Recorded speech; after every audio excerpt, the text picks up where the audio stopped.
Il faut qu'il y ait une alliance entre les générations.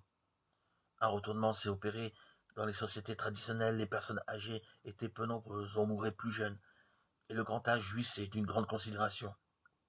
Et aujourd'hui, dans les sociétés dites développées, la vieillesse est devenue un phénomène de masse.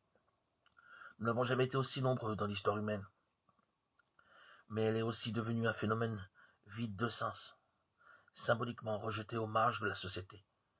Les personnes âgées apparaissent comme un poids mort à l'heure où est érigé en modèle universel l'adulte jeune, un adulte qui se construit seul, demeure toujours jeune et fait tout pour rester jeune le plus longtemps possible.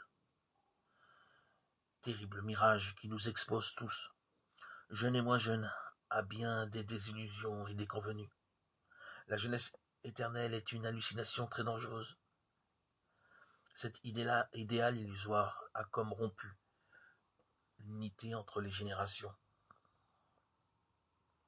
Face à cette désagrégation du lien entre générations, il faut retrouver l'unité des âges de la vie, l'alliance entre les générations qui restitue à l'humain tous les âges de la vie est notre don perdu. Nous devons le reprendre. S'ils veulent ouvrir les chemins de l'avenir, les jeunes ont besoin des rêves et du témoignage des personnes âgées. On ne peut être jeune qu'avec les vieux et vieux qu'avec les jeunes. Toute rupture du lien appauvrit les uns et les autres. Si les grands-parents se replient sur leur mélancolie, les jeunes se courberont encore plus sur leur smartphone.